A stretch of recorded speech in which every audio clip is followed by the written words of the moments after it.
Planning to earn your Certified Business Analysis Professional credential in 2026?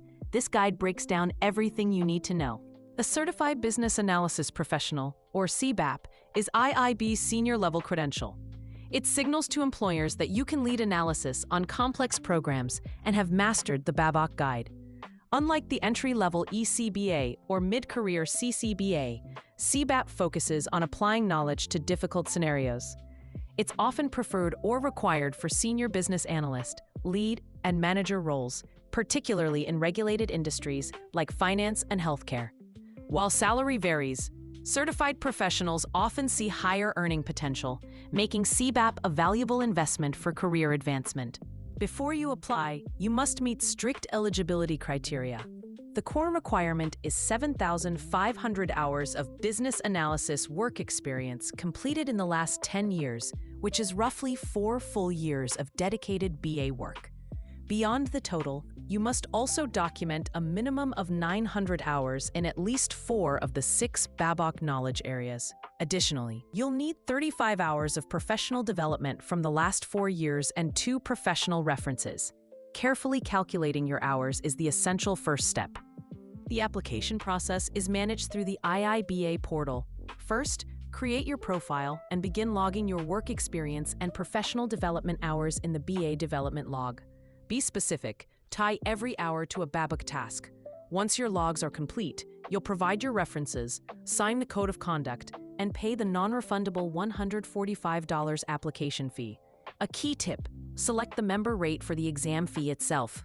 It's cheaper than the non-member rate and automatically includes your first year of IIBA membership. Your study plan must be driven by the official exam blueprint. IIBA tells you exactly how the exam is weighted across the 6 BABAC knowledge areas. The most important area by far is Requirements Analysis and Design Definition, or RADD, which accounts for 30% of all questions. That's double the next largest sections, which are Requirements Lifecycle Management and Strategy Analysis of 15% each. Business Analysis Planning and Monitoring and Solution Evaluation are both 14%, with Elicitation and Collaboration at 12%. Since RADD is nearly a third of your exam, you must master it. This knowledge area covers how requirements are specified, modeled, verified, and validated. You'll be tested on techniques like use cases, user stories, process modeling, and data modeling.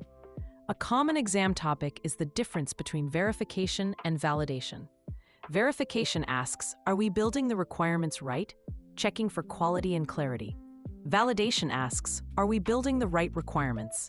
Ensuring they align with business value and stakeholder needs. A structured 12 to 16-week study plan works well for most full-time analysts. Focus your energy on the most frequently tested BABAC techniques first, like stakeholder mapping, use cases, and process modeling, before moving to more specialized ones. Passing the exam is a major achievement, and maintaining your credential shows ongoing commitment. To recertify, you must earn 60 Continuing Development Units, or CDUs, every 3 years through activities like professional development, work experience, and volunteering, ensuring your skills remain current. Ready to start your CBAP journey? You don't need an expensive boot camp. Our full guide has everything you need, and it's always free. Visit openexamprep.com to access our complete CBAP study HUD, including hundreds of practice questions with AI-powered explanations that map directly to the BABAC. Start building your confidence and master the material today. Your certification is within reach.